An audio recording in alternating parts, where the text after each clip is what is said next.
Muraho neza mwese inshuti z'akadasohoka za Duhugurane Ikinyarwanda.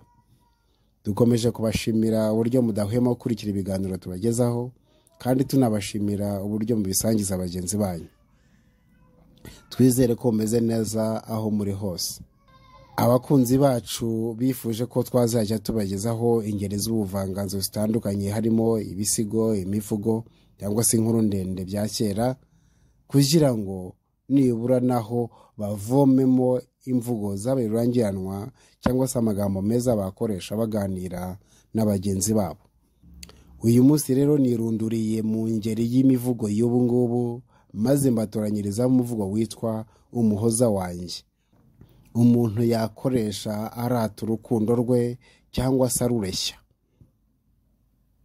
Nahanyu rero ni mudutege yombi mu kanya tugiye kubaramburira uwo muhoza wanjye. Tubahaye ikaze. Umuhoza wanjye. Umutima uratera nk'uwanyuzwe, ntugihumeka nk'uwanyazwe, kuko wabonye ya nyenyeri mu ijuru ry'ubuhoro nahoze ndota, uwaruse hose nkeshi y'inseko, mama ashimira ubukazana. Simushima ntashishoje, si umwe urushinga atagira shinge, sinshushanya asanzwe asharamye, Imana yamuremye yabishatse iramunogereza imwiminenge.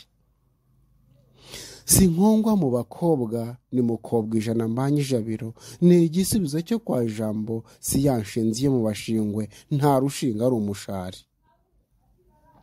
Si ya nkware y'imihana batahura bahonga, ntabwo akwiriye ako kaga nk'umwe uriho abamuroha ku karago k'umuruho. Si ya nzobe y'ikizinga nka ya nyana ya mweru, ni umwere mu bari, ntabwo yigeze umwera ngo asamarire umwera, ni umwari uzira umwaga.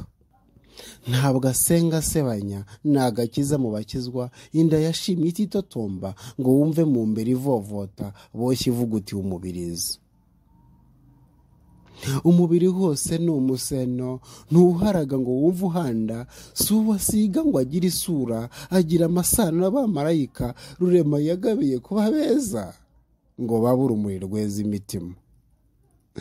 Agira ubwenge buzira ubwana, buri meneza itarushya ubwonko, akagira isura idasebye isoko, asa n'akazuba karashe neza, akaba umuganga w'izo ndota. Njya kumenya iryo hogoza hari 10:00 za Kamena, nyikoze intambwe Kanani, ngira ngo ni intumwe ya Jambo, impaye ikaze aho ijabiro.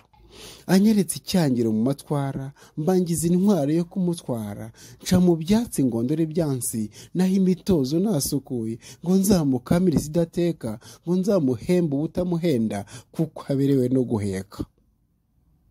Ngo simbuke ngana ikirambi, ubwo naraye ntaraye, mba muteye urusinga, ntamukina urusimbi, ngo aseruke ntasuhuka. Yaje avuna umurimbo, ndasimbuka mugwa mu nda, abyakirana agatwenge, ko ku gatima katwawe nk'akaruhutse umutwaro.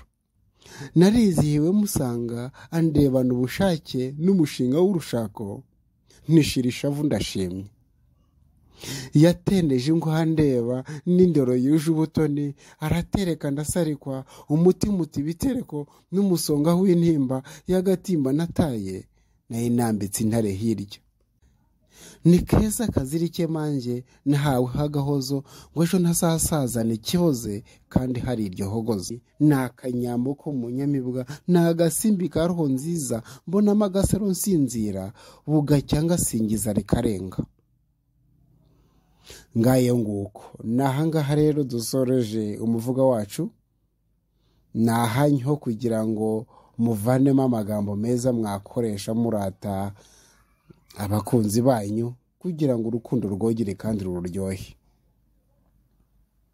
Rero niba hari amagambo runaka cyangwa se umukarago waba ukwisobye udasobanukiwe neza, wawutwandikira mu bitekerezo maze tukawuvira imuzingo, tukakubwira n'imvugo shusho nibura wakoresha uri mureshyi wawe cyangwa se umurata. Tubifurije rero kugira impagarike n'ubugingo. Mwari kumwe na Ntakirutimana Alexandre.